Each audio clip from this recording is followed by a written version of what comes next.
Hi friends, मैं आपका दोस्त अजय कुमार और आज मैं आपको एडोब फोटोशॉप के बेसिक की श्रृंखला में टूल्स के बारे में बताऊंगा, उनसे कैसे काम करते हैं, उसमें किस तरीके से टूल्स का इस्तेमाल किया जाता है। तो चलिए अपना फोटोशॉप ओपन कर लेते हैं।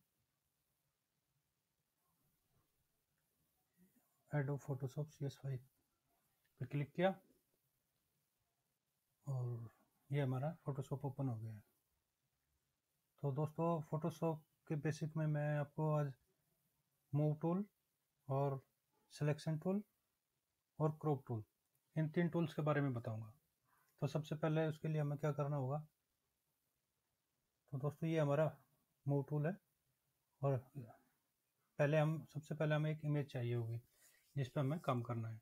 चलिए एक इमेज ओपन कर लेते हैं। तो फाइल पे गए, फाइल पे क्लिक किया, ये फाइल का मेन्यू बाहर आ गया। इसमें आप ओपन पे जाइए, ओपन पे क्लिक किया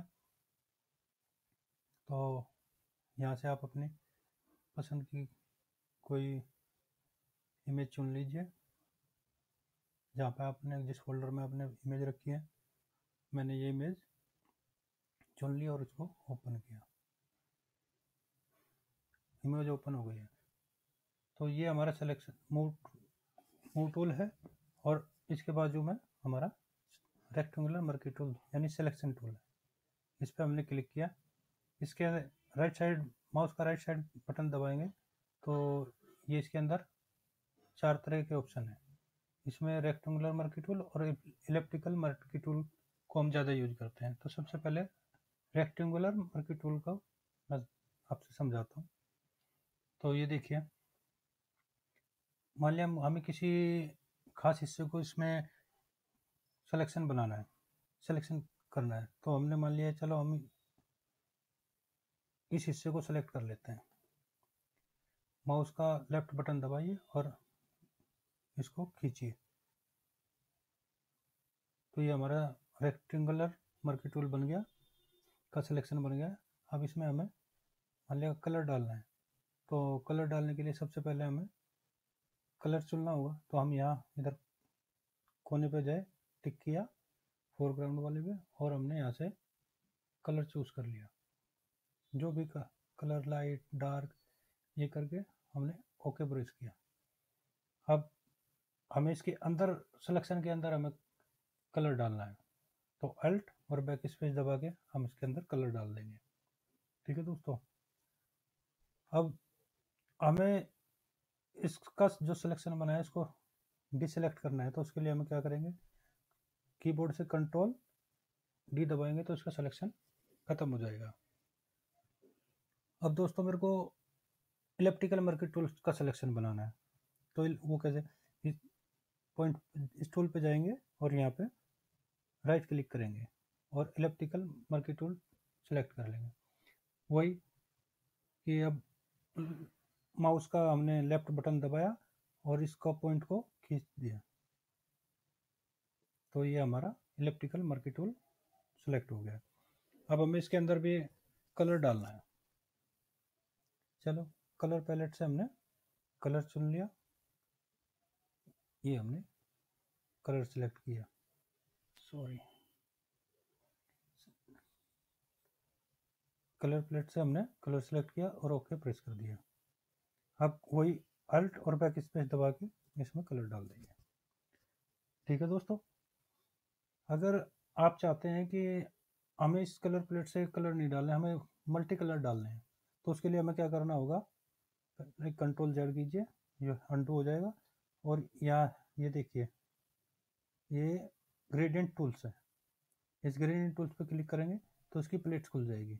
आप इस प्लेट पे क्लिक करेंगे यहाँ, तो यहाँ से बहुत सारे ऑप्शन आ जाएंगे। चलिए हमें ये कलर चुन लिया, इस पर क्लिक किया और ये पॉइंट आ गया। माउस का लेफ्ट बटन दबाकर इसको खींचेंगे, अंदर की साइड खींचेंगे तो ये अंदर इसमें कलर सेलेक्ट हो जाएगा, फिल हो जाएगा।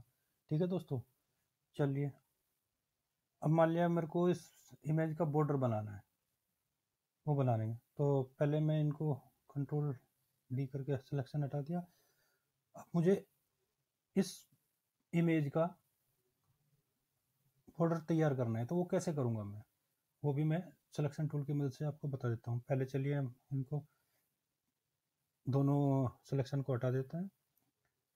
तो कंट्रोल अल्ट और जेड दबा के इन दोनों को रिमूव कर दिया, अनडू कर दिया। अब चलिए सबसे पहले हम इमेज का सिलेक्शन बना लेते हैं रेक्टेंगुलर मर्की टूल से। माउस का लेफ्ट बटन दबाकर इसके कोने से लेकर और इसको खींचते जाइए। इमेज के का सिलेक्शन बना लिया। अब हमें इसका बॉर्डर तैयार करना है, तो इसके लिए हमें क्या करना होगा, सबसे पहले हम फाइल में जाएंगे, एडिट में जाएंगे और एडिट में जाकर हम एडिट का मेनू बार खुल गया, तो यहाँ पे आपको स्ट्रोक लिखा है, स्ट्रोक पे क्लिक कीजिए और कलर चूज कर लीजिए। सबसे पहले आप कलर चूज कर लीजिए। मान लिया मेरे को रेड कलर डालना है, रेड कलर सेलेक्ट कीजिए और ओके पे क्लिक कीजिए। अब हमें इसकी विड्थ चेंज करनी है, विड्थ 20 रखनी है या 30 रखनी है, और वो इनसाइड रखनी है, सेंटर में रखनी है या आउटसाइड रखनी है। तो मैंने इनसाइड रखा है, इस सिलेक्शन के अंदर, ना कि सिलेक्शन के बाहर, ना ही सेंटर में।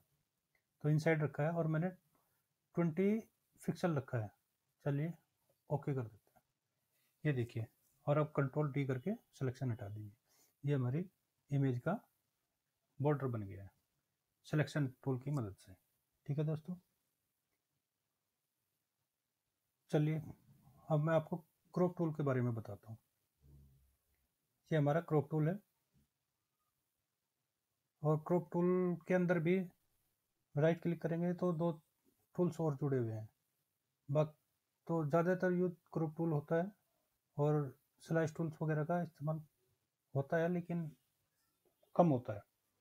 तो क्रॉप टूल कैसे करते हैं, माउस का लेफ्ट बटन दबाकर जिस हिस्से को आपको काटना है, जितना हिस्सा आपको काटना है उस हिस्से को सिलेक्ट कर लीजिए। तो ये मैंने ये हिस्सा, इतना हिस्सा सिलेक्ट कर लिया है।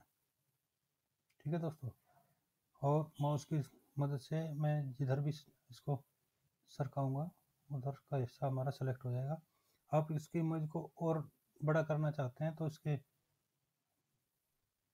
कॉर्नर पकड़कर खींच दीजिए, वही उतना हिस्सा सेलेक्ट होता चला जाएगा। अब कीबोर्ड पर एंटर प्रेस कीजिए तो ये हिस्सा क्रॉप हो जाएगा। ठीक है दोस्तों, ये हमारी इमेज कट गई है।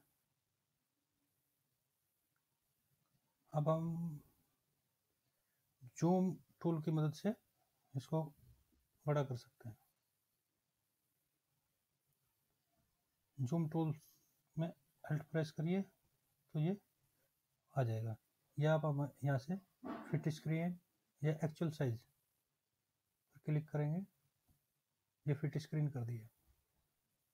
फुल स्क्रीन भी कर सकते हैं। ठीक है दोस्तों, ये हमारा क्रॉपिंग हो गई है। तो दोस्तों आज का ये ट्यूटोरियल आपको कैसा लगा, आप मुझे लाइक कीजिए, कमेंट्स कीजिए, और मेरी इस वीडियो के नीचे सब्सक्राइब बटन है उसको सब्सक्राइब कीजिए। अगर आप मुझे सब्सक्राइब करेंगे तो आपको मेरे आने वाले जो मैं फोटोशॉप, एडोब फोटोशॉप में आपको का जो ये कोर्स मैं आपको सिखा रहा हूँ, इसके आने वाले ट्यूटोरियल आप तक पहुँचते रहेंगे। Thank you for this watching video. नमस्कार।